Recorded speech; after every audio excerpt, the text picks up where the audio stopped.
कहानी को पूरा समझने के लिए कहानी के पहले भाग को ज़रूर देखें। उसका लिंक मैं आपको डिस्क्रिप्शन बॉक्स में दे दूँगी और साथ में कमेंट बॉक्स में पिन भी कर दूँगी, तो आप वहाँ से भी जाकर देख सकते हैं। डॉक्टर के बाहर आते ही सभी उनके पास दौड़ते हुए आए। डॉक्टर, अब कैसी हालत है? डॉक्टर बोले, देखिए, हमने उनके सर के चोटों को देखा है। लगता है किसी लोहे की चीज़ से ज़ोर से वार किया गया है।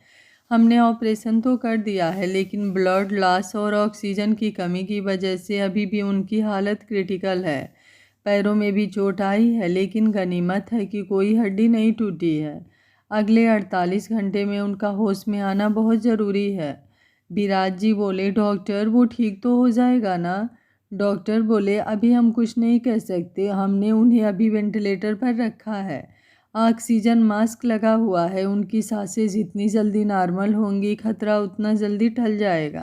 कहते हुए वो अपने केबिन की तरफ बढ़ जाते हैं। आदर्श कनक के वार्ड में जाते हुए, सिस्टर, कनक की कैसी तबीयत है? नर्स बोली, अभी भी सिचुएशन वही है, सब चीज़ ठीक है, लेकिन इन्हें होश नहीं आ रहा। ऑक्सीजन मास्क लगाने पर सांसें नॉर्मल हो गई है। आदर्श कनक के पास बैठ जाता है। तभी जोया का फ़ोन आने लगता है। वो बाहर निकल कर बोला, पापा, घर से फ़ोन आ रहा है, क्या कहूँ? विराज जी बोले, बेटा, अभी अलका जी को कुछ खबर लगने नहीं देना, नहीं तो उन्हें भी संभालना मुश्किल हो जाएगा। हर्ष जी बोले, बेटा, ऐसा करो, तुम लोग घर चले जाओ और किसी तरह सिचुएशन हैंडल करने की कोशिश करो। सौरभ बोला, लेकिन सभी भाभी को नहीं देखकर 100 तरह के सवाल करने लगेंगे। धीरज बोला, ऐसा करते हैं, केवल अलका आंटी को छोड़कर बाकी सभी को बता देते हैं। हर्ष जी बोले, हाँ, ये ठीक है। सौरभ बोला, अंकल जी, आप लोग घर चले जाइए, आंटी को संभालना आसान रहेगा, हम लोग हैं यहाँ पर। लेकिन हर्ष जी और विराज जी दोनों मना कर देते हैं। आदर्श बोले, पापा, डैड, आप लोग समझने की कोशिश कीजिए, यहाँ इतने ज़्यादा लोग रह भी नहीं सकते। मैं और सौरभ यहाँ रुकने हैं, बाकी आप लोग घर जाइए, हम आपको फ़ोन पर सारी बातें बताते रहेंगे। सभी कोई और रास्ता ना देखकर उसकी बात मान लेते हैं। धीरज और विनीत, सौरभ, जैसी भी सिचुएशन हो हम लोगों को बताना। सौरभ उसके गले लगते हुए बोला, कभी सोचा नहीं था कि ऐसा भी दिन आएगा। धीरज बोला, भरोसा रख, जब जिहान इतनी देर तक खुद को जिंदा रखने के लिए लड़ रहा है तो आगे भी अच्छा ही होगा।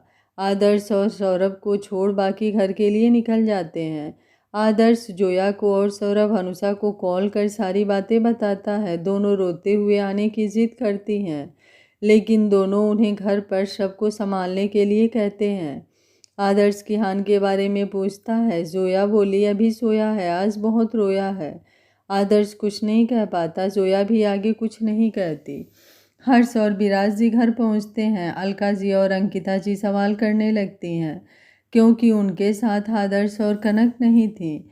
हर्ष जी बोले, कनक गाड़ी में बेहोश हो गई थी, इसलिए अभी उसे हॉस्पिटल में एडमिट किया गया है। अब उसकी हालत ठीक है, लेकिन डॉक्टर ने आज हॉस्पिटल में ही रहने को कहा है, इसलिए आदर्श और सौरभ वहीं पर हैं। अलका जी बोली, और जिहान, उससे बात हुई कहाँ है? विराज जी बोले, हाँ, बात हो गई है, उसे किसी इम्पोर्टेंट मीटिंग के लिए लंदन जाना पड़ा, इसलिए उसका मोबाइल स्विच ऑफ है। उसके असिस्टेंट से बात हुई है, आप लोग चिंता मत कीजिए। चलिए, सब लोग थोड़ा आराम कर लीजिए। अलका जी बोली, पता नहीं क्यों आपकी बात पर विश्वास करने का मन नहीं कर रहा है, आप सच कह रहे हैं ना? विराज जी बोले, मैं झूठ क्यों बोलूँगा, मेरा भी बेटा है, क्या मुझे उसकी चिंता नहीं है? अलका जी बोली, हाँ, ये तो है। हर्ष जी बोले, अंकिता, अलका जी को कमरे में ले जाइए, सभी कोई थोड़ा आराम कर लीजिए। अलका जी बोली, नहीं, जब सब ठीक है तो हम लोग अपने घर के लिए निकलते हैं। हर्ष जी बोले, नहीं, आज कोई भी यहाँ से नहीं जाएगा। गायत्री जी, हम लोगों को माफ़ कर दीजिए, लेकिन आज रिसेप्शन नहीं हो पाएगा। हर्ष जी बोले, नहीं, आज सब कोई यहीं पर रहिए। गायत्री जी, हम लोगों को माफ़ कर दीजिए, लेकिन आज रिसेप्शन नहीं हो पाएगा। गायत्री जी बोले, यह कैसी बातें कर रहे हैं भाई साहब, कनक हमारी भी बच्ची है, आप लोग चिंता मत कीजिए। हर्ष जी बोले, धीरज, विनीत, आप लोग होटल जाकर वहां पर सारे गेस्ट को इन्फॉर्म कीजिए कि आज कोई रिसेप्शन नहीं होगा। वे दोनों होटल के लिए निकल जाते हैं। अंकिता जी अलका जी को लेकर कमरे में आ जाती हैं। दादाजी बोले, हर्ष, तुम लोग कुछ छुपा तो नहीं रहे हो? हर्ष जी सारी बात बताते हैं। दादी बोली, इतनी बड़ी बात हो गई और तुम लोगों ने बताना ज़रूरी नहीं समझा? विराज जी बोले, माँ अलका जी को अभी खबर नहीं होनी चाहिए, ना ही अंकिता जी को। वे दोनों माँ हैं, उन्हें संभालना मुश्किल हो जाएगा। गायत्री जी बोली, अब आप लोग चिंता मत करो, हम लोग उनका ध्यान रखेंगे, दोनों बच्चे जल्दी ही घर वापस आ जाएंगे। हर्ष जी और विराज जी अंकिता जी और अलका जी को छोड़कर बाकी सभी को सारी बातें बता देते हैं। शाम ढल रही थी लेकिन सभी उसी तरह बैठे हुए थे। दादी सर्वेंट से कहकर हल्का फुल्का खाना बनवाती हैं क्योंकि आज नई बहू घर आई थी और अंकिता जी अलका जी को भी शक हो सकता था। जोया और अनुषा सबको ज़बरदस्ती डिनर करवाती हैं। खाना तो किसी के गले से नहीं उतर रहा था लेकिन ज़रूरी था। अंकिता जी जोया के गालों पर हाथ रखते हुए बोली, बेटा हमें माफ़ कर दीजिएगा, आज आपका पहला दिन था।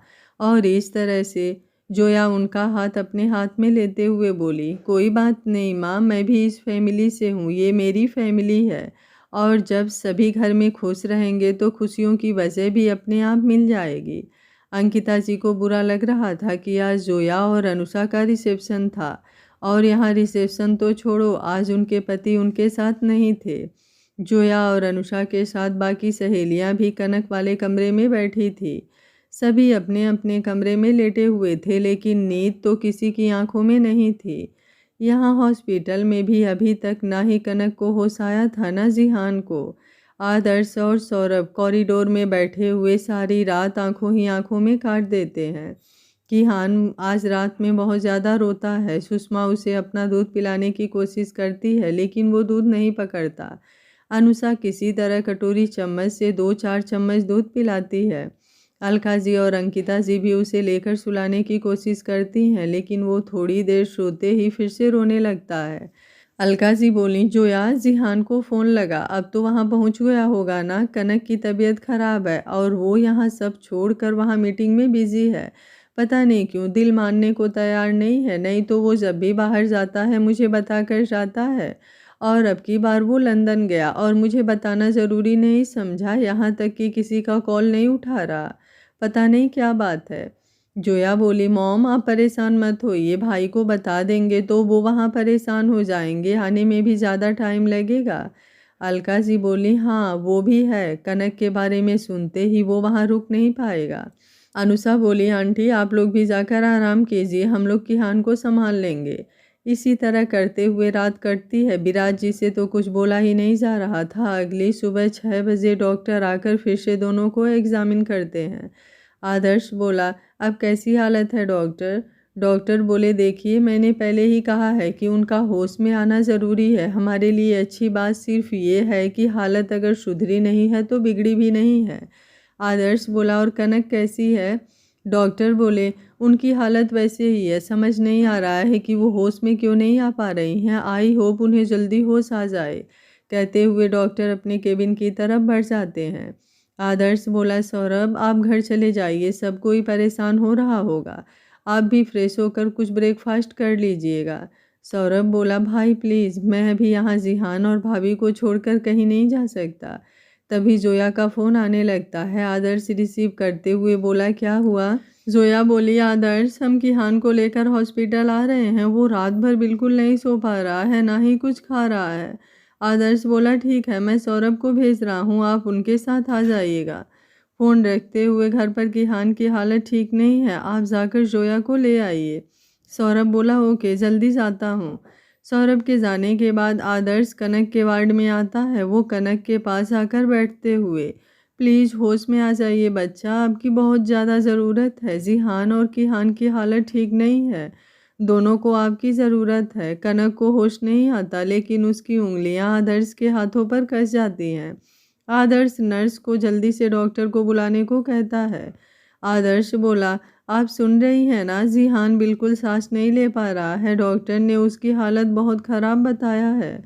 सुन रही हैं आप? तभी डॉक्टर आ जाते हैं। आदर्श बोला, डॉक्टर इसने अभी मेरे हाथों को ज़ोर से पकड़ा लेकिन ये आंखें क्यों नहीं खोल रही? डॉक्टर बोले, प्लीज़ कुछ देर शांत रहिए, मैं देखता हूँ। डॉक्टर फिर से देखने लगते हैं। डॉक्टर कुछ देर बाद बोले, अभी इनकी हालत पहले जैसी है, हो सकता है कोई बात उनके दिल तक पहुँची हो, इसलिए उन्होंने रिएक्ट किया हो। आदर्श बोला, डॉक्टर जब बातें इसके दिल तक पहुंची है और ये रिएक्ट किया है तो फिर इसे होश क्यों नहीं आ रहा है? डॉक्टर बोले, ऐसा कभी कभी होता है कि कोई बात हमारे दिलो दिमाग तक तो पहुंच जाती है लेकिन सारी बातें नहीं पहुंच पाती। आपने जो बात इनको कही है उस बात को कंटिन्यू कीजिए, हो सकता है उनमें से कोई बात ये सुन पाए और ये होश में आए। डॉक्टर के जाने के बाद आदर्श फिर से कनक को उठाने की कोशिश करता है लेकिन कनक अब कोई रिएक्ट नहीं कर रही थी। आदर्श हान मानकर उसके हाथों को पकड़कर अपना सर नीचे करके आंखों की नमी साफ करने लगता है। उसको वहीं पर बैठे लगभग 1 घंटे गुजर गए थे, तभी सौरभ, जोया और अनुषा को लेकर वहां पहुंचता है।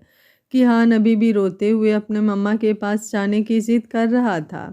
सौरभ उसे लेकर कनक के वार्ड में आता है।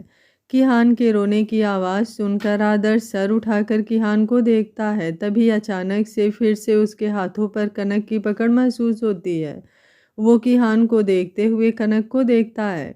वो चिल्लाते हुए बोला, जोया जल्दी से किहान को लेकर आइए। जोया किहान को कनक के पास रखती है। किहान कनक को अपने दोनों हाथों से उठाने की कोशिश करता है। कनक जोर जोर से सांसें लेने लगती है। सौरभ बोला, भाई शायद भाभी को होश आ रहा है। आदर्श बोला, कनक सुन रही है किहान कितना रो रहा है और आपका जिहान भी यहाँ नहीं है। अचानक से कनक अपनी आंखें खोल देती है। कुछ देर कनक को कुछ समझ नहीं आता। अचानक उसे जिहान की याद आती है। वो जल्दी से उठकर बैठ जाती है। अपना मास्क चेहरे पर से हटाकर फेंकते हुए बोली, भाई जान कहाँ है? तभी किहान उसकी गोद में चढ़ते हुए बोला, मम्मा आप कहाँ चली गई थी? कनक किहान को अपनी गोद में लेते हुए बोली, कहीं नहीं बच्चा, मैं तो यहीं थी। जोया बोली, भाभी ये कल से ही बहुत रो रहा है, ना कुछ खा रहा है। कनक ये सुनते ही बोली, कल से मतलब आज दूसरा दिन है। वो आदर्श की तरफ देखते हुए बोली, भाई आपने बताया नहीं जिहान कहाँ है, वो ठीक तो है ना? फिर खुद से बड़बड़ाते हुए बोली, मैं ठीक हूँ मतलब वो ठीक ही होंगे। भाई मुझे जान के पास जाना है। आदर्श उसे संभाल कर, जिहान इसी हॉस्पिटल में है, अभी वो ठीक है लेकिन होश में नहीं है। डॉक्टर ने बताया है कि 48 घंटे के अंदर होश में आना ज़रूरी है। कनक बेड से उतरते हुए बोली, मुझे उनके पास जाना है। आदर्श बोला, अभी वो डॉक्टर के एग्जामिनेशन में ही है, उनसे कोई नहीं मिल रहा। कनक बोली, ये डॉक्टर कौन होते हैं मुझे मेरे जिहान से मिलने से रोकने वाले? तभी सौरभ डॉक्टर को लेकर आता है। डॉक्टर कनक को देखते हुए बोले, थैंक गॉड आपको होश आ गया। कनक बोली, डॉक्टर हमें जिहान से मिलना है। डॉक्टर बोले, इस वक्त उनसे मिलना सही नहीं है, उन्हें इन्फेक्शन हो सकता है। कनक किहान को गोद में लिए ही बोली, मुझे मिलना है मतलब मिलना है। कहते हुए वो बाहर निकलती है। सौरभ बोला, प्लीज़ डॉक्टर भाभी को जिहान से मिलने दीजिए, मुझे विश्वास है वो उसे होश में लाकर रहेंगे। डॉक्टर बोले, ओके। तब तक कनक बाहर निकलकर जिहान का कमरा ढूंढने लगती है। आदर्श उसके पास आते हुए बोला, चल मैं तुझे ले चलता हूँ। कहते हुए वो जिहान के रूम में ले जाता है। कनक दरवाजे के शीशे से ही अंदर जिहान को मशीनों से घिरी देखती है। ये देख वो लड़खड़ा जाती है। आदर्श उसे संभालते हुए बोला, कनक ये कमज़ोर पड़ने का वक्त नहीं है। कनक दरवाज़ा खोलकर अंदर आती है। उस हालत में जिहान को देखना कनक के लिए उसकी मौत के बराबर था। कनक धीरे धीरे कदम उठाते हुए जिहान के पास आती है। सर पर पट्टियां बंधी हुई थी, एक पैर में प्लास्टर, हाथों में कुछ मशीनें लगी हुई थी, चेहरे पर ऑक्सीजन मास्क। किहान बोला, मम्मा पापा को क्या हुआ है, वो ऐसे क्यों लेटे हैं? कनक बिना कुछ बोले वहीं बेड के पास स्टूल पर बैठ जाती है। एक हाथों से किहान को संभाले, जिहान कर हाथ पर अपना हाथ रखे मन ही मन बोली, आप जानते हैं ना आपको इस तरह देखकर मुझ पर क्या गुजर रही है, लेकिन आपको क्या फिक्र, आप तो आराम से सोए हुए हैं। लेकिन आप भी सुन लीजिए, अगर आप जल्दी ही नहीं उठे तो मैं भी आपसे नाराज़ हो जाऊंगी और अब की बार आप मना भी नहीं पाएंगे। कनक के दिल की बात जिहान तक ना पहुंची, ये कैसे हो सकता था? और उसकी नाराज़गी, वो तो सपने में भी कनक को नाराज़ होने का नहीं सोच सकता था। अचानक से उसके हाथों की उंगलियां हिलने लगी थी। कनक अपनी आंखें बंद कर अभी भी सोच में डूबी थी। दरवाजे के शीशे से सभी अंदर जिहान को देख रहे थे। जिहान की पलकें फड़फड़ाने लगती है। सौरभ आदर्श के गले लगते हुए बोला, मैं जानता था एक भाभी भी हैं जिसकी बातें ये नहीं टाल सकता है। अनुषा बोली, सौरभ डॉक्टर को बुलाइए। तभी डॉक्टर पीछे से बोले, मैं यहीं हूँ। आदर्श बोला, डॉक्टर जिहान की बॉडी रिएक्ट कर रही है। डॉक्टर अंदर आकर जिहान को देखते हुए बोले, कभी कभी उस ऊपर वाले के आगे सारे चमत्कार फेल हो जाते हैं। अभी हम लोग यहीं पर रुक कर देखते हैं, कोई खतरे की बात होगी तो देखेंगे। अंदर जिहान कनक के सीने से लगा जिहान की तरफ देख रहा था। जिहान की आंखें खोलते देख मम्मा पापा जग गए। ये सुनते ही कनक जल्दी से अपनी आंखें खोल दी। उसकी नज़र जिहान के नज़रों से मिल जाती है। जिहान अपनी आंखें धीरे धीरे खोलते हुए कनक की तरफ देखता है। उसे कुछ समझ नहीं आता, लेकिन कनक का चेहरा देख उसके होठों पर मुस्कान आ जाती है। कनक की आंखों में आंसू भरने लगते हैं। वो जिहान को बेड पर बैठाते हुए जिहान का चेहरा अपने दोनों हाथों में लेकर उसके माथे पर किस करती है। जिहान की आंखें बंद हो जाती है। कनक की आंखों से आंसू निकलते हुए जिहान के चेहरे पर गिरता है। जिहान अपनी आंखें खोलते हुए बोला, जान। कनक उसके सीने से लिपटकर रोने लगती है। जिहान अपने एक हाथों को उसके पीठ पर रखते हुए बोला, कनक क्या हुआ, किसी ने कुछ कहा है? कनक कुछ नहीं बोलती। जिहान बोला, पापा आपको चोट कैसे लगी? जिहान बोला, ऐसे ही बेटा। कनक बेड पर से उठते हुए बोली, मैं डॉक्टर को बुला लाती हूँ। जिहान उसका हाथ पकड़ते हुए बोला, कनक मुझे डॉक्टर की नहीं आपकी ज़रूरत है। कनक हाथ पकड़ते हुए वहीं पर बैठ जाती है। जिहान फिर से कनक की गोद में चढ़ जाता है। जिहान बोला, कुछ नहीं हुआ है, देखिए मैं आपके सामने हूँ। कनक बोली, मेरे होते हुए आपको कुछ हो भी नहीं सकता, आपको कहीं दर्द तो नहीं हो रहा है ना? जिहान बोला, हो रहा है ना। कनक घबराते हुए बोली, कहाँ? जिहान उसका हाथ अपने दिल पर रखते हुए बोला, यहाँ। और वो भी इसलिए क्योंकि इन खूबसूरत आंखों में आंसू आ रहे हैं। आप जानती हैं ना, आपके आंसू मेरे दिल में चुभते हैं। कनक बोली, तो आप काम ही ऐसा क्यों करते हैं? डॉक्टर के साथ सभी अंदर आते हैं। जिहान उठने की कोशिश करता है, तभी उसके सर और हाथों में दर्द होने लगता है। कनक उसका हाथ पकड़ते हुए बोली, संभाल कर। डॉक्टर जिहान के चोटों का एग्जामिनेशन करते हैं। मशीनों पर उसकी पल्स रेट और हार्ट रेट देखकर मैजिकल, कल से ही जिन सांसों को नॉर्मल करने की हम कोशिश कर रहे थे वो कुछ पलों में ही ठीक हो गया। हम डॉक्टर की ज़िंदगी में ऐसे केस बहुत ही कम आते हैं। कनक बोली, डॉक्टर सब ठीक तो है ना? डॉक्टर बोले, बिल्कुल, अब घबराने की कोई बात नहीं है, सर और पैर की चोट हल्की ही भर जाएगी। डॉक्टर के वहाँ से जाने के बाद सौरभ जिहान के गले लगते हुए बोला, यार तुमने तो डरा ही दिया था। कहते उसका गला भर आता है। जिहान बोला, सॉरी यार। आदर्श बोला, लेकिन जिहान आपके साथ ये किसने किया? जिहान अपनी आंखें बंद कर कुछ सोचते हुए बोला, पता नहीं भाई, एकाएक मेरी गाड़ी का ब्रेक फेल हो गए थे, इसलिए मैंने गाड़ी सुनसान रास्ते की तरफ बढ़ा दी ताकि किसी का एक्सीडेंट ना हो। वहाँ पर मैंने गाड़ी एक पेड़ से टकरा दी, ज़्यादा नुकसान नहीं हुआ, मैं ठीक था। मैं गाड़ी से निकला तभी अचानक से 8-10 लोगों ने मुझ पर हमला बोल दिया। मैं कुछ समझ पाता उससे पहले ही किसी ने मेरे सर पर ज़ोरदार वार किया। उसके बाद मुझे कुछ याद नहीं, लेकिन आप लोग वहाँ कैसे पहुँचे? जोया बोली, वो भाभी। तभी कनक बोली, अभी इन सब बातों का कोई मतलब नहीं है, अभी आप आराम कीजिए, आपको रेस्ट की ज़रूरत है। जिहान बोला, लेकिन कनक उसकी आंखों पर अपने हाथ रखते हुए बोली, प्लीज़ अभी ज़्यादा सोचने की कोई ज़रूरत नहीं है। जिहान अपनी आंखें बंद कर लेता है। कुछ ही देर में फिर से उसे नींद आ जाती है। उसके सोने के बाद कनक बोली, भाई आप लोग भी घर जाकर थोड़ा आराम कर लीजिए, हमारी वजह से कल से आप लोग भी परेशान हैं। आदर्श बोला, तुम्हारा दिमाग खराब हो गया है, हम लोग तुम्हारे अपने नहीं हैं। कनक मुस्कुराते हुए बोली, नहीं भाई ऐसा कोई मतलब नहीं था, लेकिन भाभी अनुषा इन दोनों को भी तो देखिए, कल आप लोगों का रिसेप्शन था और आप लोग हॉस्पिटल में थे। सौरभ बोला, रिसेप्शन का क्या है, वो फिर कभी हो जाएगा। कनक बोली, अच्छा वो सब ठीक है, घर पर भी सबको ये बात मालूम है? आदर्श बोला, मॉम और मम्मी को छोड़कर सबको मालूम है। कनक बोली, ठीक है, आप लोग घर जाइए, उन लोगों को भी बता दीजिएगा और थोड़ा आप लोग भी फ्रेश होकर आराम कर लीजिएगा, मैं यहाँ हूँ। अनुषा बोली, मैं भी यहीं पर हूँ, हम और भाभी सुबह आएंगे। सौरभ बोला, अच्छा ठीक है, आप तीनों यहीं पर बैठिए, हम लोग फ्रेश होकर आते हैं। आदर्श और सौरभ घर के लिए निकल जाते हैं। अब सबके चेहरे पर सुकून था। आदर्श फ़ोन पर ही विराज जी और हर्ष जी को सारी बातें बता देता है। विराज जी तो खुशी के मारे रोने ही लगते हैं। हर्ष जी संभालते हुए बोले, अब हमें अंकिता जी और अलका जी को भी बता देना चाहिए। तभी अलका जी, जो कि विराज जी को घर चलने के लिए कहने आई थी, वो दरवाजे पर से ही बोली, क्या बता देना चाहिए?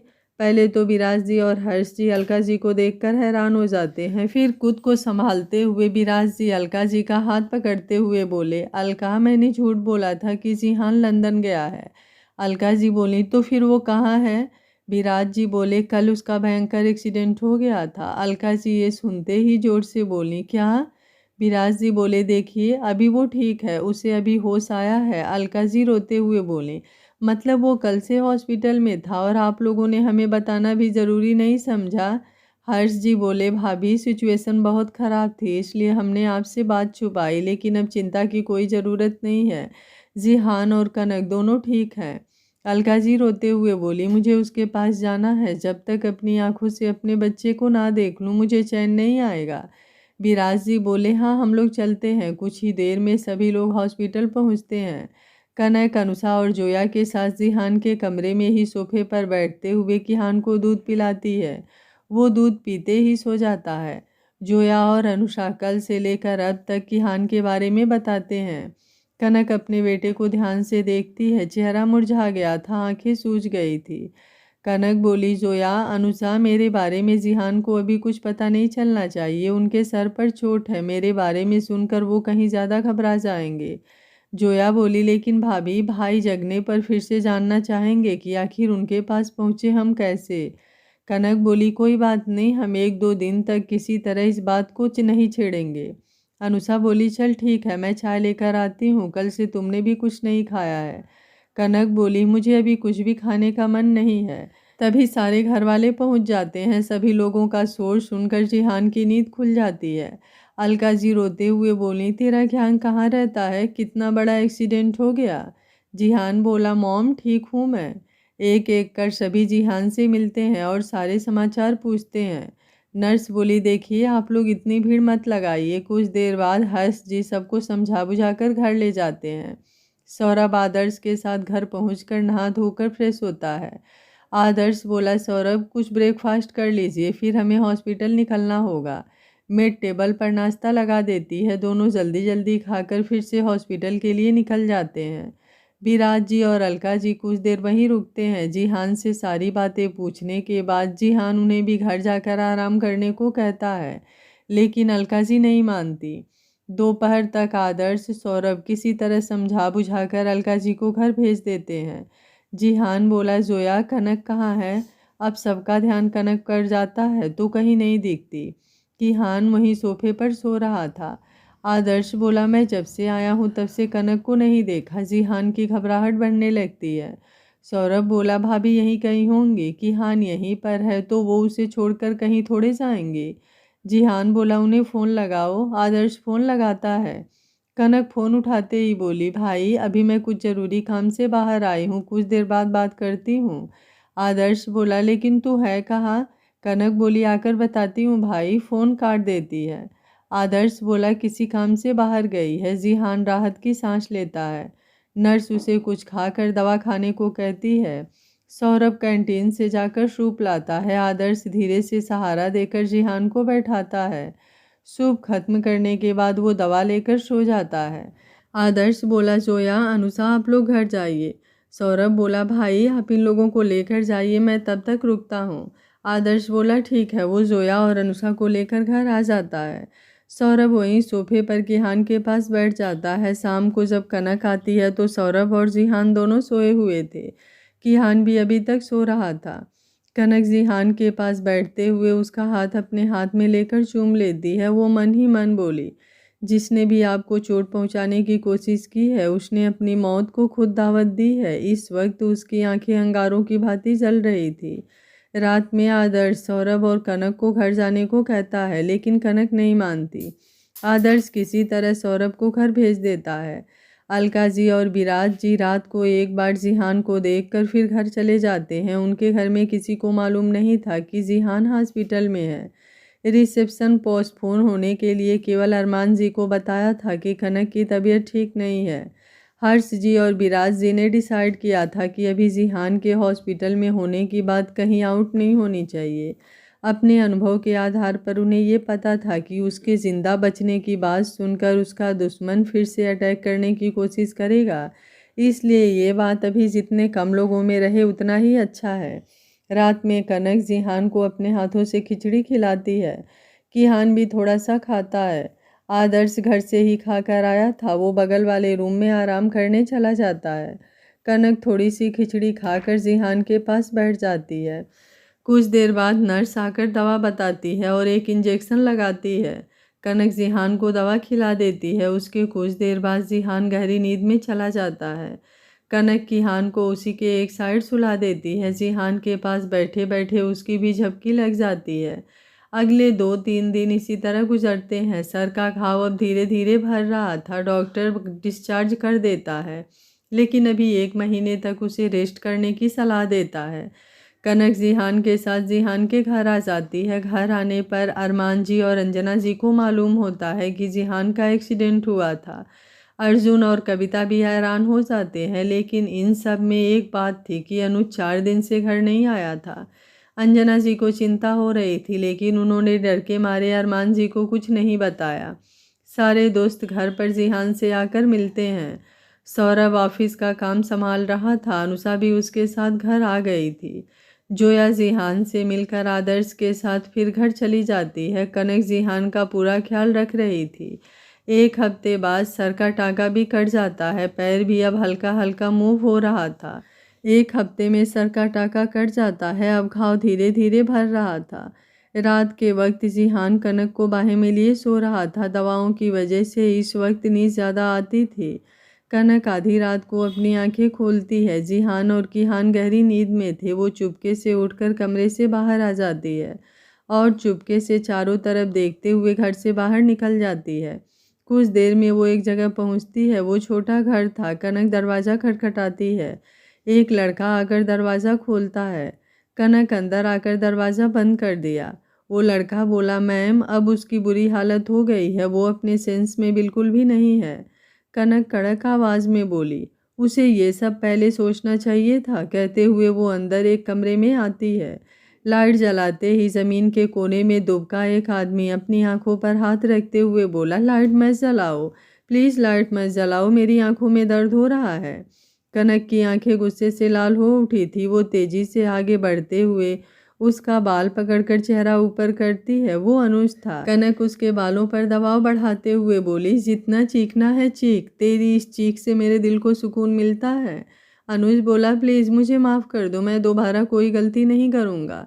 कनक बोली, बिल्कुल दोबारा गलती करने के लिए मैं छोड़ूंगी तब ना। पता है जब तेरे बारे में मेरे जान ने बताया था ना कि तू भी उस साजिश में शामिल था, उसी वक्त जी चाहा कि तेरी गर्दन मरोड़ दूँ। तेरी वजह से मेरी जान को बहुत तकलीफ़ पहुंची है, लेकिन फिर भी मैंने तुझे एक मौका दिया, लेकिन तू तो सर पर ही चढ़ गया।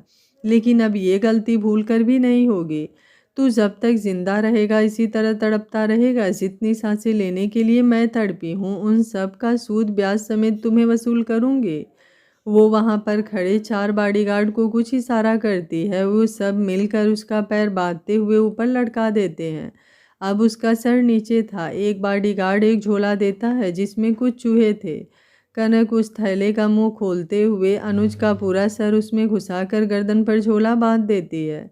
कमरे में दिल दहला देने वाली चीख गूंज उठी, लेकिन कनक को कोई फर्क नहीं पड़ रहा था। कुछ देर बाद जब वो चीखें बंद हो जाती है तो कनक वो झोला हटाने का इशारा करती है। झोला हटते ही सारे बॉडीगार्ड अपना चेहरा फेरते हुए मुंह पर हाथ रख लेते हैं, क्योंकि अनुज का पूरा चेहरा खून से सना गया था। चूहों ने उसके पूरे चेहरे पर अपने पंजों और दांतों से खरोंच मारी थी। कनक उठते हुए बोली, इसके हाथ पैर बांध कर यहीं पर फेंक दो और ध्यान रहे ये मरना नहीं चाहिए, इसी तरह पल पल तड़पना चाहिए। कहते हुए वो बाहर निकल जाती है। जब वो घर पहुंचती है तो अभी सभी सोए हुए थे। वो चुपचाप अपने कमरे में जाती है। जिहान अभी गहरी नींद में था। कनक वॉशरूम से फ्रेश होकर बेड पर आकर लेट जाती है। इस वक्त सुबह के 4 बज गए थे। अगली सुबह ब्रेकफास्ट टेबल पर सभी नाश्ता कर रहे थे। जिहान के पैर अब थोड़े ठीक थे, इसलिए वो सहारे से धीरे धीरे सीढ़ियाँ उतर कर वो भी ब्रेकफास्ट टेबल पर बैठा था। अरमान रघुवंशी बोले, अंजना, अनुज अभी तक नहीं आया? अंजना जी डरते हुए बोली, हाँ, उसका फ़ोन आया था कि वो अभी दोस्तों के साथ कुछ दिन और कैंपिंग करने वाला है। अर्जुन बोला, लेकिन मॉम, अनुज को मैंने कॉल लगाया था, उसका कॉल नहीं लग रहा था। अंजना जी बोली, हाँ, वो जंगल एरिया है ना, इसलिए वहाँ नेटवर्क जल्दी नहीं आता। उसके बाद सभी लोग कोई बात नहीं करते। कनक किहान को गिलास से दूध पिलाने की कोशिश कर रही थी, लेकिन वो नखरे कर रहा था। जिहान उसे अपनी गोद में लेते हुए बोला, दीजिए, मैं पिलाता हूँ। कनक उसके हाथ में दूध का गिलास दे देती हैं। कुछ देर बाद विराज जी और अरमान जी अपने अपने ऑफिस निकल जाते हैं। कनक जिहान को लेकर कमरे में आती है, वहीं पर अलका जी भी आकर बैठती हैं। सभी बेड पर बैठकर किहान के पास खेलते हैं। जिहान लैपटॉप लेकर थोड़ा ऑफिस का काम देखने लगता है। दोपहर के वक्त कमरे में कनक आराम कर रही थी। जिहान भी दवा लेकर लेटा हुआ था। किहान अलका जी के पास था। जिहान कनक को अपनी बाहों में भरते हुए बोला, कनक, आप इतने दिनों से मेरी बात टाल रही हैं, लेकिन आज आपको बताना पड़ेगा सब मेरे पास कैसे पहुँचे। कनक उसका चेहरा अपने हाथों में लेते हुए बोली, पहले आप बताइए, आप जानते हैं ना कि आपका एक्सीडेंट किसने किया? जिहान अपनी नज़रें फेरते हुए बोला, जानता हूँ, लेकिन समझ नहीं आ रहा है कि अब वो कहाँ छुप कर बैठा है। कनक बोली, मुझे नाम जानना है, कौन है वो? जिहान बोला, आप चिंता मत कीजिए, वो जो भी है आज नहीं तो कल मेरी पकड़ में तो आ ही जाएगा। कनक बोली, जिस दिन आपकी पकड़ में आ जाएगा उस दिन मुझे बता दीजिएगा, तब मैं भी आपको बता दूंगी कि मैं कैसे आपके पास पहुंची। जिहान बोला, लेकिन ये क्या बात हुई? कनक मुस्कुराते हुए बोली, ज़्यादा जोर डालने की ज़रूरत नहीं है, चलिए सो जाइए। जिहान बोला, ठीक है, बताता हूँ। उस दिन सौरभ और अनुषा की सारी रस्में होने के बाद सभी लोग सोने चले गए, तो मैं चुपके से आपके पास आना चाहता था, इसलिए सौरभ के सोने के बाद मैं बाहर आया।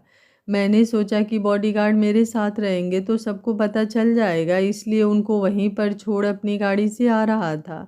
तभी अचानक से मेरी गाड़ी के आगे एक बच्चा आ गया। मैंने ब्रेक लगाने की कोशिश की, तब पता चला कि गाड़ी का ब्रेक फेल है।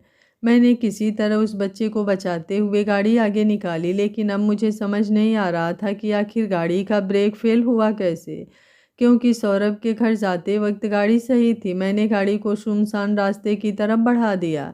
मैंने सोचा कि आप लोगों को कॉल करता हूँ, लेकिन फिर ख्याल आया कि कहीं आप लोग घबरा ना जाएं। इसलिए मैं गाड़ी को सेफली चलाते हुए एक जगह देखा कि वो रास्ता पूरा खाली पड़ा था। साइड में एक पेड़ था। मैंने अच्छे से सीट बेल्ट बांधी, एयर बैग ऑन किया और गाड़ी की चाबी निकालते हुए पेड़ में टक्कर हो जाने दी। एक जोरदार आवाज़ के साथ गाड़ी टकरा गई, जिससे कुछ देर के लिए मेरी आंखें बंद हो गई थी।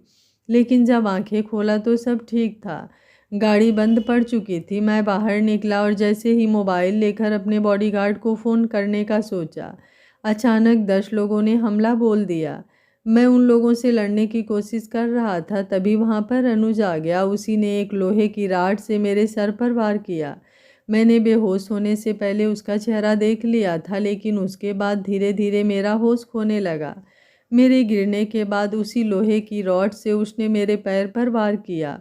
फिर मेरा हाथ पकड़कर कहीं घसीट कर ले जा रहा था, लेकिन मैं कुछ नहीं कर पाया। उसके बाद मुझे कुछ भी होश नहीं है। कनक की मुट्ठियाँ गुस्से से भींच गई थी। उसने किसी तरह अपनी आंखें बंद कर खुद को शांत करने की कोशिश की। जिहान बोला, अब आप बताइए, आप कैसे पहुंची? कनक बोली, आपके मोबाइल के लोकेशन से। अचानक मुझे नींद में ऐसे लगा जैसे मैं आपसे दूर हो रही हूँ, और मैं उठकर बैठ गई। उसके बाद आपको कॉल किया, लेकिन आपका फ़ोन नॉट रीचेबल बता रहा था, इसलिए आपका मोबाइल ट्रेस करवाया और हम लोग वहाँ पर पहुँचे। जिहान बोला, पता नहीं, ये अनुज तो उसी दिन से गायब हो गया है, क्योंकि बड़ी माँ तो कह रही हैं कि वो कश्मीर कैंपिंग पर गया है, लेकिन मेरे आदमी वहाँ भी पता लगा रहे हैं, लेकिन उसका कुछ पता नहीं चल रहा। कनक कुछ नहीं बोलती। जिहान बोला, हमारी वजह से सौरभ, आदर्श भाई सबका रिसेप्शन भी नहीं हुआ, ना ही कोई हनीमून पर जा पाए। कनक बोली, 8 दिन बाद मैंने उन लोगों की टिकट करा दी है, उसके साथ मम्मी पापा लोगों की भी टिकट लोनावाला के लिए करा दी है, आप चिंता मत कीजिए। जिहान मुस्कुराते हुए बोला, आपने तो मेरी टेंशन ही दूर कर दी। मैं भी इतने दिनों से यही सोच रहा था। अब 8 दिन में मैं भी ऑफिस जाने लगूंगा तो सौरभ को ऑफिस की टेंशन लेने की ज़रूरत नहीं होगी। कनक बोली, कहते हुए वो जिहान के सीने से लग जाती है। जिहान उसकी कमर पर अपनी उंगलियां चलाते हुए बोला, वैसे इतने दिनों से आप भी मुझसे दूर रह रही हैं, इसका भी हिसाब चुकता करना है। कनक शर्माते हुए उसके सीने में अपना चेहरा छुपा लेती है। दोनों कुछ देर बाद वैसे ही सो जाते हैं। दिन इसी तरह निकल रहे थे। अगले हफ्ते दोनों नए कपल अपने हनीमून के लिए सिंगापुर और बाली के लिए निकल जाते हैं। सभी सीनियर सिटीजन भी मुंबई के पास लोनावाला में 4 दिन का पिकनिक टूर भी इंजॉय करते हैं। जिहान कनक के साथ ऑफिस जाता था। ऑफिस जाने के 2 दिन बाद जिहान को अपने बॉडीगार्ड में से 4 बॉडीगार्ड कम दिखे। पहले सोचा कि कहीं छुट्टी पर गए होंगे, लेकिन जब 2 दिन बाद भी वे नहीं लौटे तो जिहान अपने विश्वसनीय बॉडीगार्ड, जो जिहान का दायां हाथ भी था, उससे पूछा। उसने बताया कि उन चारों बॉडीगार्डों को मैम ने अपने किसी खास काम के लिए रखा है। जिहान सोचने लगा कि कनक ने तो ऐसा कुछ भी बताया नहीं है। ऐसा क्या खास काम है जिसके बारे में मुझे भी खबर नहीं। फिर वो सोचता है कि इसके बारे में कनक से ही पूछेगा। रात के वक्त घर पर केवल अर्जुन कविता थे, क्योंकि अरमान जी भी विराज जी लोगों के साथ लोनावाला गए थे। किहान के सो जाने के बाद जिहान बोला, कनक मुझे आपसे एक बात पूछनी थी। कनक बोली, हाँ पूछिए। जिहान बोला, आपने 4 बॉडीगार्ड को किस खास काम के लिए रखा है? कनक पहले तो थोड़ा हैरान होती है, लेकिन जल्दी ही वो अपने चेहरे के भाव को नॉर्मल करते हुए बोली, वो कुछ काम है। जिहान बोला, जान कोई सीरियस बात तो नहीं है? कनक बोली, नहीं सब ठीक है। जिहान आगे कुछ नहीं पूछता। वो कनक के होठों पर अपना अंगूठा चलाते हुए बोला, बहुत दिन हो गए हैं, आज इस मीठी डिश को चखने दीजिए। कनक बोली, बिल्कुल नहीं, अभी आपकी तबीयत पूरी तरह से ठीक नहीं हुई है, चलिए सो जाइए। जिहान बोला, आपको नहीं पता, दवा से भी ज़्यादा मैं इससे ठीक हो जाऊंगा। कनक अपना हाथ उसके आंखों पर रखते हुए बोली, रोमांटिक होना बंद कीजिए, अभी इसके लिए बहुत टाइम है। जिहान अपने हाथ कनक के पीठ पर घुमाते हुए बोला, थोड़ा सा। कनक बोली, थोड़ा भी नहीं। इसी तरह दोनों सो जाते हैं। अगले दिन कनक जब जिहान के साथ ऑफिस में आती है तो घर पर कोई नहीं होता। आज अर्जुन और कविता काव्या के साथ कविता के मायके गए थे। कनक किहान को हॉल में सर्वेंट के पास रखकर अपने कमरे में फ्रेश होने चली जाती है। जिहान भी थोड़ी देर बाद हॉल में से उठकर ऊपर आता है। कनक को वॉशरूम में देख उसके दिमाग में शरारत आती है। कनक जैसे ही बाथरूम का दरवाज़ा खोलती है, पूरे कमरे की लाइट ऑफ थी। इतना अंधेरा देख वो कुछ सोच पाती उससे पहले ही किसी की पकड़ अपने कमर पर महसूस होती है। इस वक्त उसने बाथरोब पहना था। कनक जिहान की छुअन पहचानते हुए बोली, ये क्या कर रहे हैं? जिहान उसके कानों के पास अपने होठ चलाते हुए उसे बाथरूम के अंदर खींचकर बाथरूम का दरवाज़ा बंद कर देता है। कनक जिहान की तरफ पलटते हुए, अभी आपके सिर पर पानी ज़्यादा नहीं पड़ना चाहिए। जिहान उसे गोद में उठाकर बाथ टब में उतरते हुए बोला, केवल सिर पर ही, बाकी पर तो कोई रोक नहीं है ना? कनक उसकी आंखों में देख शर्मा जाती है। जिहान उसके होठों पर झुकते हुए उसके होठों को लॉक कर देता है। कनक के हाथ भी उसके गर्दन पर कस जाते हैं। तभी दरवाजे पर आवाज़ आती है। यह किहान की आवाज़ थी। जिहान अपनी आंखें बंद कर खुद को शांत करने की कोशिश करता है। कनक उसका चेहरा अपने हाथों में लेते हुए उसके होठों को छूकर बोली, आई लव यू। जिहान अपना सर हिलाकर, आई लव यू टू, जाइए देखिए मेरे रोमांस का विलेन आ गया, कहते हुए कनक को छोड़ता है। कनक उसका नाक खींचते हुए बोली, अपने बेटे से ही किसी को जलते हुए पहली बार देखा है। जिहान अपना मुंह बना लेता है। कनक बाथरोब में ही बाहर आती है, लेकिन वो पूरा भीग चुकी थी। अब जल्दी से अलमारी में से एक नाइटी लेकर पहनते हुए दरवाज़ा खोल देती है। किहान अंदर आते हुए बोला, मम्मा आप क्या कर रहे थे? आपने दरवाज़ा क्यों बंद किया? कनक उसे गोद में उठाते हुए बोली, नहा रही थी इसलिए। वो बालों में तौलिया लपेटते हुए किहान को बेड पर लेटाते हुए दूध पिलाने लगती है। जिहान बाथरूम से नहाकर लोअर और शर्ट पहनकर बाहर आता है। दरवाज़ा लॉक कर कनक के पीछे आकर लेट उसके पेट पर अपने हाथ लपेट लेता है। फिर उसको शरारत सूझती है। वो उसके गर्दन पर अपने होठ चलाने लगता है। कनक अपने हाथ जिहान के हाथों पर रखते हुए आंखें बंद कर लेती है। किहान 10-15 मिनट बाद सो जाता है। जिहान अपनी तरफ उसे पलट लेता है। धीरे धीरे दोनों फिर से एक दूसरे में खो जाते हैं। रात के 9 बज चुके थे। कनक गहरी नींद में अपने सुकून की बाहों में सो रही थी। तभी कनक का मोबाइल बजने लगता है। जिहान दोनों की नींद ना टूटे इसलिए जल्दी से मोबाइल साइलेंट करता है। मोबाइल पर एक नंबर शो हो रहा था। जिहान कुछ सोचते हुए कॉल रिसीव कर लेता है। उधर से अपने ही बॉडीगार्ड के एक आदमी की आवाज़ सुन वो हैरान हो जाता है। वो आदमी उधर से बोला, मैम अब इसकी हालत बहुत ज़्यादा ख़राब हो गई है, हम लोग क्या करें? जिहान बोला, अभिषेक किसके बारे में बात कर रहे हो? अभिषेक उधर से जिहान का आवाज़ सुनते ही डर जाता है। जिहान बोला, मैंने कुछ पूछा है? अभिषेक बोला, सर मैं अभी कुछ नहीं बता सकता। जिहान बोला, तुम अभी के अभी मेरे घर आओ, कहते हुए फ़ोन कट कर देता है। कमरे से बाहर आकर सर्वेंट से पूछता है कि खाना बन गया? मेड बोली, हाँ सर खाना रेडी हो गया है। जिहान बोला, ठीक है आप लोग सोने जा सकते हैं। सारे सर्वेंट आर्डर सुनकर अपने क्वार्टर में चले जाते हैं। वो हाल में ही बैठकर लैपटॉप पर कुछ काम करने लगता है। लगभग 1 घंटे बाद अभिषेक वहाँ पहुँचता है। वो जिहान के सामने अपना सर नीचे किए हुए खड़ा था। जिहान बोला, मुझे सच सुनना है, तुम लोग क्या छुपा रहे हो? अभिषेक बोला, सर हम लोग नहीं बता सकते, आप मैम से ही पूछ लीजिए। जिहान बोला, लेकिन आखिर ऐसा क्या है जो तुम मुझे नहीं बता सकते? तुम्हें हायर तो मैंने ही किया है। अभिषेक बोला, हाँ सर लेकिन मैम ने बहुत विश्वास के साथ हम लोगों को ये काम दिया है। तभी कनक सीढ़ियों से आते हुए बोली, अभिषेक आप जाइए। अभिषेक जिहान की तरफ देखता है। जिहान उसे जाने का इशारा कर देता है। उसके जाने के बाद वो कनक की तरफ घूमते हुए बोला, अब आप बताएंगी कि ऐसा क्या काम है जो मुझे भी नहीं मालूम और मेरा वफादार आदमी मुझसे गद्दारी कर रहा है? कनक मुस्कुराते हुए बोली, वो आपसे कोई गद्दारी नहीं कर रहा, वो अपने काम से वफादारी ज़रूर कर रहा है। चलिए अभी पहले खाना खाइए। जिहान बोला, जब तक आप मुझे पूरी बात नहीं बताएंगी मैं खाना नहीं खाने वाला। कनक किहान को सोफे पर बैठाते हुए बोली, पहले खाना खा लीजिए फिर सारी बात बता दूंगी। जिहान बोला, ठीक है आप बैठिए मैं खाना निकालता हूँ, कहते हुए किचन की तरफ बढ़ जाता है। कुछ देर में वो प्लेट में खाना लेकर वहीं सोफे पर आता है। कनक किहान को खाना खिला रही थी। जिहान खुद खा रहा था और कनक को भी खिला रहा था। खाना खाने के बाद कनक बर्तन लेकर किचन में चली जाती है। जिहान हाथ धोकर किहान को लेकर रूम में आ जाता है। कनक कुछ देर बाद सारे दरवाजे लॉक कर अपने कमरे में आती है। किहान थोड़ी देर दोनों के साथ खेलता है। उसके सोने के बाद जिहान बोला, अब बता भी दीजिए मुझे बहुत टेंशन हो रही है। कनक उसका हाथ पकड़ते हुए बोली, टेंशन लेने की कोई ज़रूरत नहीं है, मैंने किसी को कैद किया हुआ है। उसकी गलतियों की सज़ा देने के लिए ये लोग उसी की सिक्योरिटी में लगे हुए हैं। जिहान कनक की आंखों में देखते हुए बोला, वो अनुज तो नहीं? कनक अपनी पलकें झपका देती है। जिहान बोला, आपने कब से उसे कैद किया है? कनक बोली, जिस दिन आपको होश आया था। जिहान बोला, मतलब उस दिन आप हॉस्पिटल से उसे ही पकड़ने गई थी? कनक बोली, हाँ क्योंकि मुझे शक था इसके पीछे कहीं ना कहीं वही होगा, क्योंकि अभी ऐसा कोई दुश्मन नहीं है आपको नुकसान पहुंचाने की जो कोशिश करता। जब मैं घर आई तो सभी अपने अपने कमरे में थे। इत्तेफाक से जब मैं अनुज के कमरे के सामने गई तो अंदर से वो हंस हंस कर किसी से फ़ोन पर बात कर रहा था और अपना कारनामा वो खुद अपने मुँह से बता रहा था।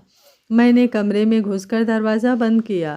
पहले तो वो मुझे देखकर हैरान हो गया, लेकिन फिर बेशर्मी से हंसते हुए कहा, मेरे तो भाग्य ही जाग उठे, आपके कदम मेरे कमरे में पड़े।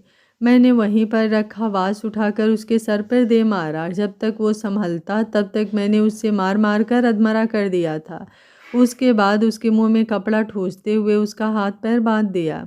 जी में तो आया उसी वक्त जान से मार दूं, लेकिन मैं उसे इतनी आसान मौत भी नहीं देना चाहती थी। मेरी आंखों के आगे वो लम्हा घूम गया जब आपको मिट्टी के नीचे से निकाला गया था। जिहान चौंकते हुए बोला, वाट, मिट्टी के नीचे से? आपके कहने का क्या मतलब है? कनक रूधे गले से बोली, उसने आपके बेहोश होने के बाद मिट्टी के नीचे दफना दिया था। जिहान बोला, तो आप लोगों ने मुझे ढूंढा कैसे? कनक बोली, क्योंकि एक जगह पर आकर जो ब्लड के निशान थे वो खत्म हो गए थे और वहाँ आसपास कुछ भी नहीं मिला, लेकिन मेरी धड़कनें आपको महसूस कर पा रही थी कि आप कहीं आसपास ही हैं।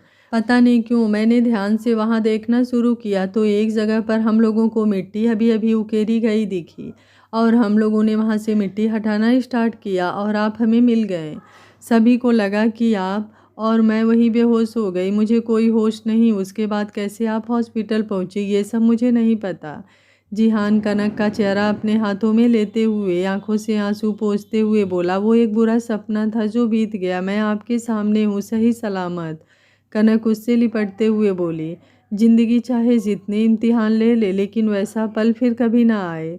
जिहान उसके बालों में अपना हाथ फेरते हुए बोला, विश्वास रखिए, जब तक हम दोनों साथ हैं किसी की भी कोई गलत ख्वाहिश कभी पूरी नहीं होगी। कनक अपने आंसू पोंछते हुए बोली, अब छोड़िए इन बातों को, चलिए दवा ले लीजिए। वो उठकर जिहान को दवाई देती है। उसके बाद दोनों एक दूसरे की आगोश में सो जाते हैं।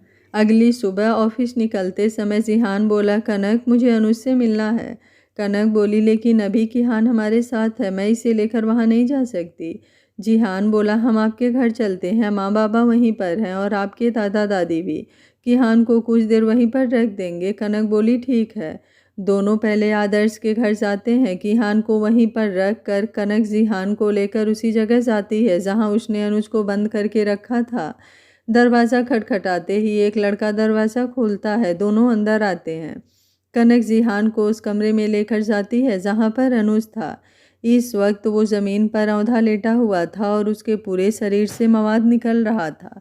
जिहान उसकी ऐसी हालत देख एक पल के लिए अपना मुंह फेर लिया क्योंकि उसकी तरफ बिल्कुल देखा नहीं जा रहा था।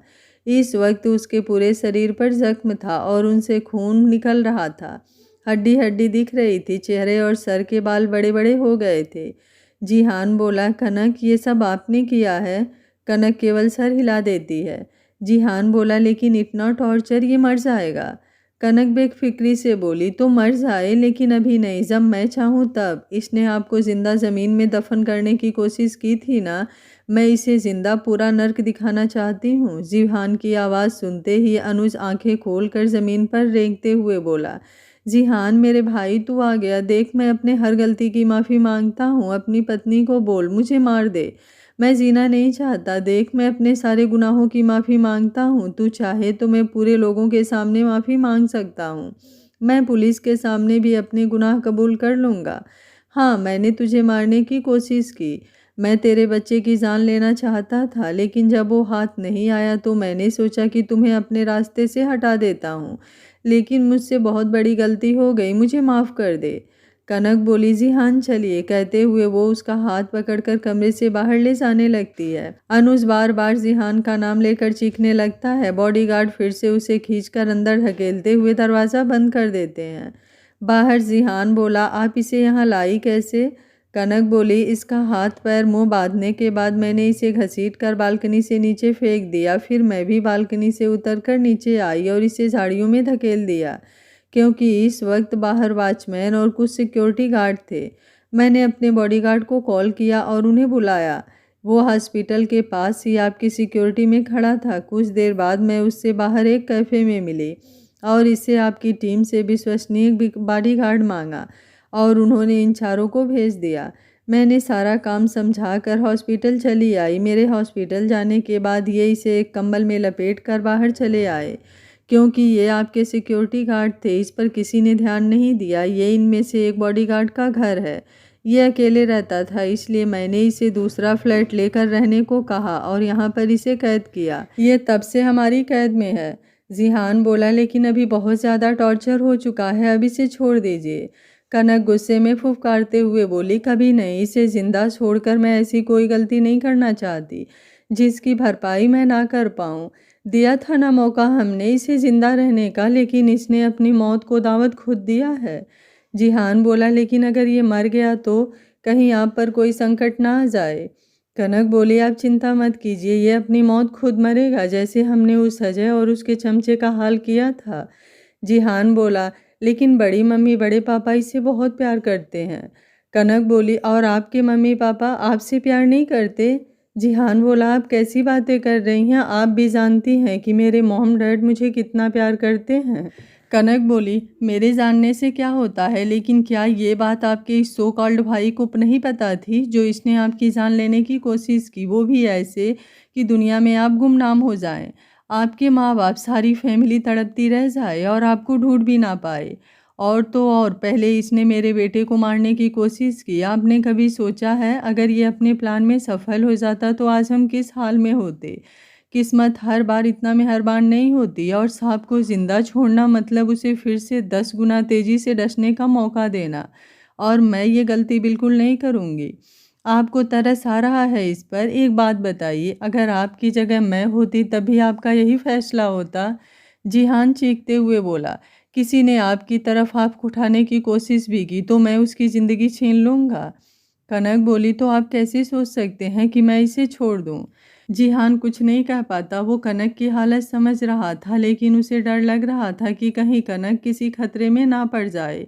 वो कनक को कंधे से पकड़ते हुए बोला, मैं आपकी बात समझ रहा हूँ, मुझे भी इस पर कोई रहम नहीं आ रहा, लेकिन मैं आपके लिए डरता हूँ, आपको खोने से डरता हूँ। आप जानती हैं ना, इसे कुछ हो गया तो बड़े पापा बड़ी माँ धरती आसमान एक कर देंगे, और कहीं से भी अगर भनक लग गई इन सब के पीछे आप हैं तो वे लोग कुछ भी कर सकते हैं। कनक बोली, उन्हें कभी भनक लगेगी तब ना, उन्होंने तो मेरा रास्ता खुद आसान किया है। इतने दिनों तक आपकी बड़ी माँ ने घर में खुद बताया है कि वो कश्मीर कैंपिंग पर गया है, तो फिर सारे सवाल ही खत्म हो जाते हैं। मैं इसे वहीं गुमनाम मौत देना चाहती हूँ जो इसने आपके लिए सोचा था, लेकिन उससे पहले हर एक सांस के लिए जितना आपने स्ट्रगल किया, इन सब का हिसाब इससे लूँगी।